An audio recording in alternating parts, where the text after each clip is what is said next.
This is the portal for the 600 level of the Boise-Rochester. It's EC48, or it's HA0048. It's a metal frame work around the portal. As you can maybe see inside, probably not. It's awfully dark. There is a partial gate in there. It's kind of covering up the concrete that forms the portal. I don't think it's actually locked, but it does not look like you can get in there very easy. There's a little bit of a trickle of water that I think I'll try to sample it. It's not very much. There's an awful lot of iron staining and such coming out and staining the grass and the little seep bottom there as it flows out. I'll try to get a sample of it. It's not very much water, and it's just a very, very small seep. So again, we're looking at the portal of the 600 level of the Boise-Rochester. We'll turn around and take a view from the portal and look at the dump area and see there's several buildings that occupy this site.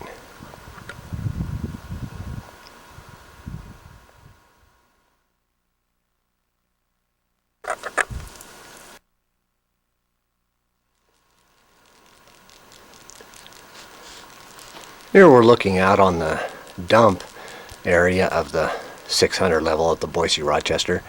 It's quite a large dump, several hundred feet in each direction, at least 150 feet long, and then it's quite wide spread out along the kind of an east-west direction. We can see several buildings that are out on the dump.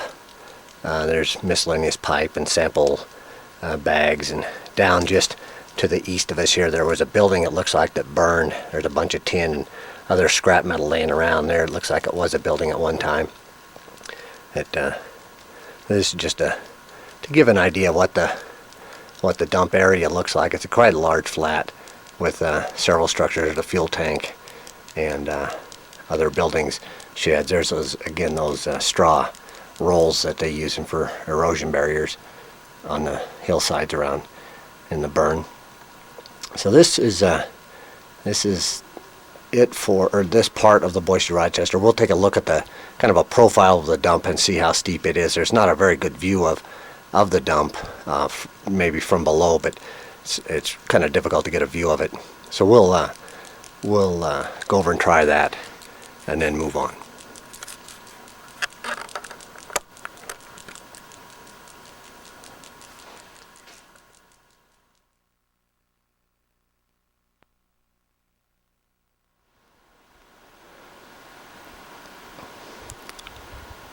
Here's another view of the dump for the Boise-Rochester, the 600 level.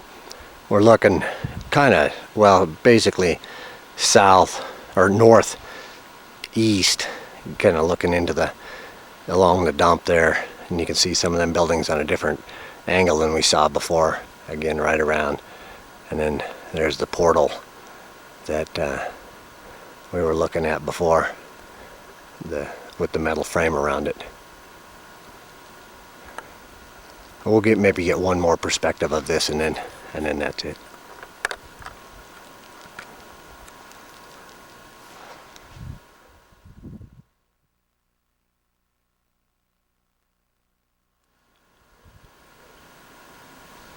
Here we're looking basically west at the kind of the face of the dump for the Boise-Rochester. It is quite steep face. It goes down and it probably approaches the creek down below, but crawling down there, it didn't look like it really impacted the creek or vice versa in a significant manner. So no samples were taken upstream and downstream or of the dump. It's all fairly coarse material, but I didn't take any samples because I didn't feel that the dump really impacted it that terrible much. It may to a very slight extent, but not nearly enough to worry about, that I feel.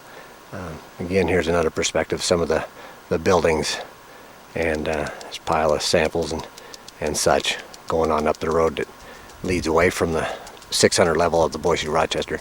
So this will be it for this adit. There's one more adit that I'm going to include in the 600 level of the Boise-Rochester.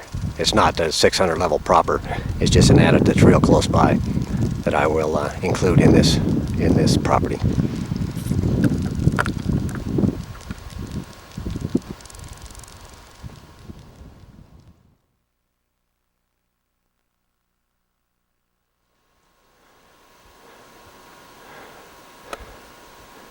This is a small adit that's just to the southeast of the 600 level of the Boise-Rochester, HA0048. I'm not sure if it's truly associated with it. It's so close that it no doubt is part of this property, and just to kind of combine a few of these things, I'm adding this to it. It's a totally collapsed adit. You can see the trench going back up the hill, almost due north from what we're looking here. It's essentially parallel to what the 600 level on the Boise-Rochester 600 looked like, about the same direction.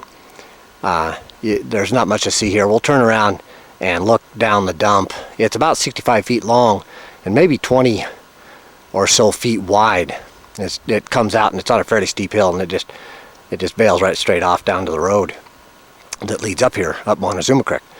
So we'll turn around and look east along the dump to see what it looks like.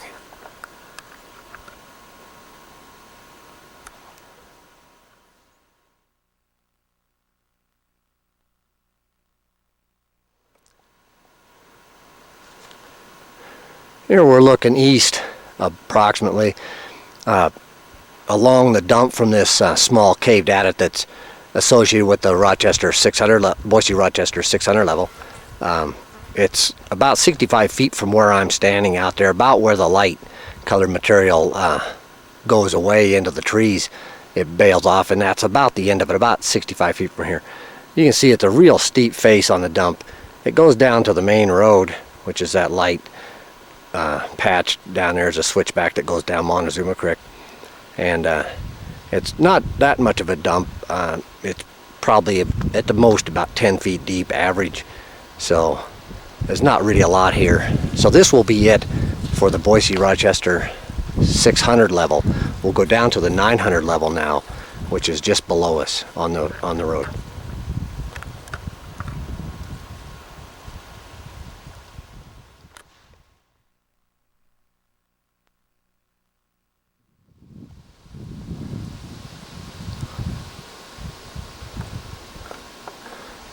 Just for completeness sake, on the Boise-Rochester 600 level, we're looking back to the west up towards the portal for the 600 level, and we're kind of right below that small adit, that caved one that was just done that was right above the road leading to the 600 level. This is a burned building of some sort. I don't know what it was. Just now it's just a big pile of scrap metal, tin siding and roofing and such. Going right, it's just below the road heading towards the 600 level of the Boise-Rochester. So just for completeness sake, I threw this in. We'll just pan around and see where that small adit that we just did above the road, that light material stuff we're looking at now, is the dump that bleeds down right to the road almost. It goes off into the trees there. The portal would be just right about straight in the center of the photo, but up on the lip of the dump. So this will be it for the 600 level of the Boise-Rochester.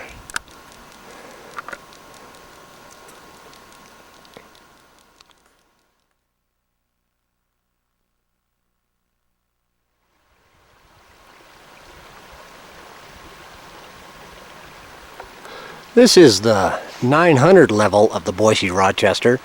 We're looking southeast at the portal of the 900 level. As you can see, there's quite a bit of water standing outside here, and there's a stream flowing approximately 5 gallons, maybe a little more gallons a minute, out of the portal. It is locked and gated, I believe, back in there. I didn't wade back in to see, but there is a gate, and it looks like it's locked. It's only about maybe as much as 10 feet back is where that gate is, and it looks fairly secure. There is a fairly decent stream flowing out of the portal. We'll turn around and look at the dump area and where the stream is going. There's a little settling pond where the water comes out and settles before it goes on into the main creek.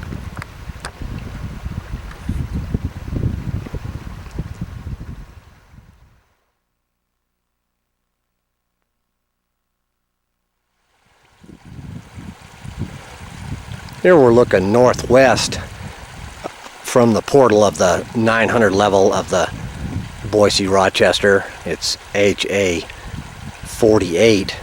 There's a fairly decent stream flowing out of there. Right at the portal, it's just deep standing water, but then it starts to go downhill a little bit and picks up speed. And there's a pretty good stream. And down on the edge of the dump, there's a settling pond of some sort that the water goes through before it discharges into the main Montezuma Creek. I'm not sure what the purpose of that pond is. Maybe just to settle out the iron oxide material that is quite abundant and very apparent with the reddish color of the water and the sediment that's in the stream.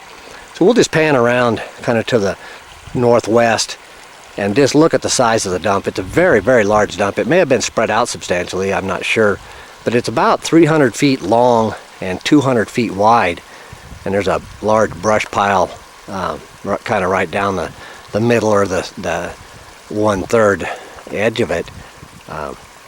What it does there, I'm not sure. Maybe erosion control, but it stretched out along there for some reason, kind of a little bit of a bank in there, and it's packed up against it.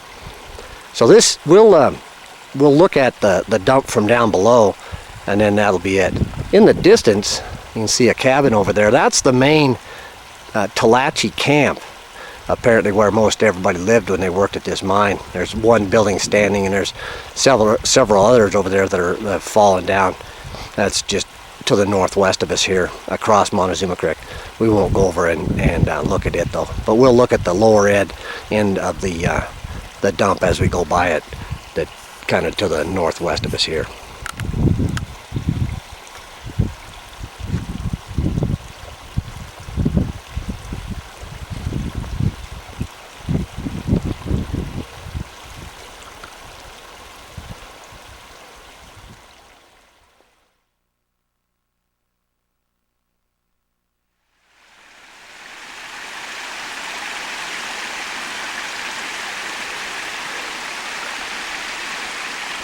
What we're looking at here is the lower end of the dump for the 900 level on the Boise-Rochester, HA0048.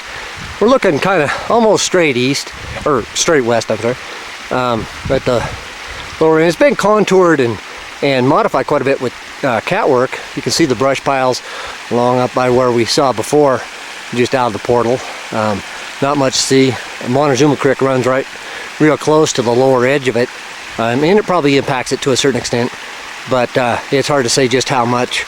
And no stream samples were taken, or dump samples were taken. I'm sure that there are several of those already exist, and it would be redundant. So this will be it for the Boise-Rochester HA0048.